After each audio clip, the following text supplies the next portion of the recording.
chair now recognizes the gentleman from West Virginia, Mr. Mooney, for 5 minutes. Thank you, Mr. Speaker. There are a few places in our country that have both strong historical significance and scenic beauty. Harpers Ferry is perhaps the greatest example of both.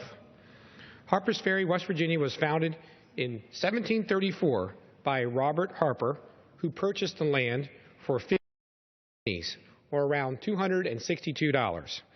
Over the next 282 years, this quaint town was the backdrop for some of the most important events in American history.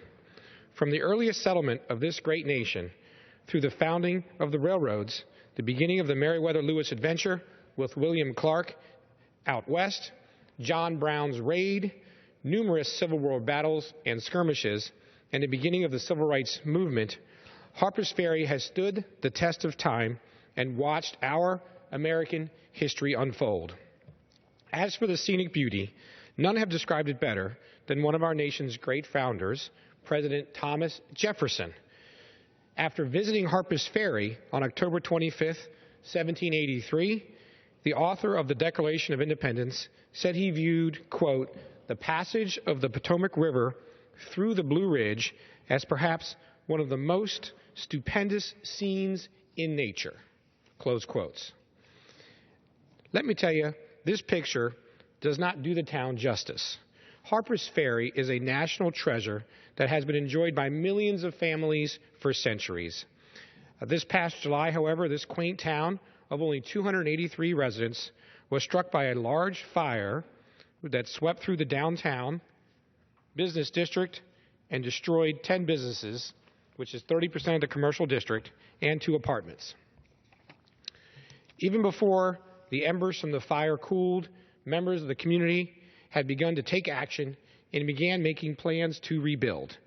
The town council, the Merchants Association, and the community at large stepped up to take care of the people who were displaced by the fire. Jobs and housing were found for everyone who needed them, and space was offered for businesses that were able to immediately reopen. The Harpers Ferry Historical Town established a fund to collect and distribute money to help displaced residents, business owners, and employees meet their most immediate needs. Over the past several months, in addition to the support the fund received from people who live in the eastern panhandle of West Virginia, thousands of visitors from across the country and some from abroad have contributed to this fund. The president of West Virginia University, Dr. G. Gordon Gee, brought a team to Harpers Ferry to help the town and the town council establish a plan. This plan enabled property owners to rebuild and restore their buildings, to develop a marketing plan, and to provide engineering and archaeological services to prevent the demolition of their historical treasures.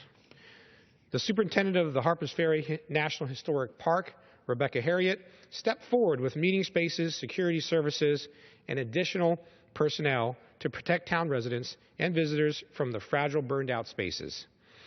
The Jefferson County Commission provided in-kind and financial support to reimburse the town for the unanticipated expenses of fighting the fire and providing for safety in the middle of Harpers Ferry's busiest part of the tourist season. Local, state, and federal officials were a constant and reassuring presence for the town. The Town Council and the Historic Landmarks and Planning Commissions have worked together to streamline processes and enable property owners to quickly move ahead with the restoration of the burned buildings.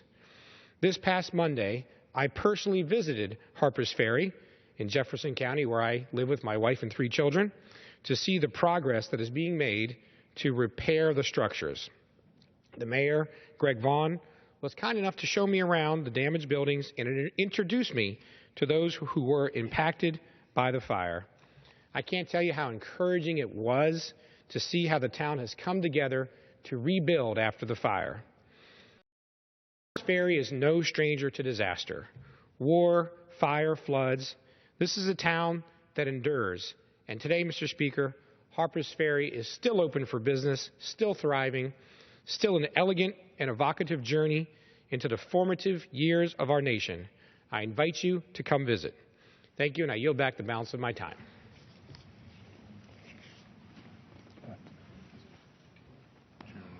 Okay.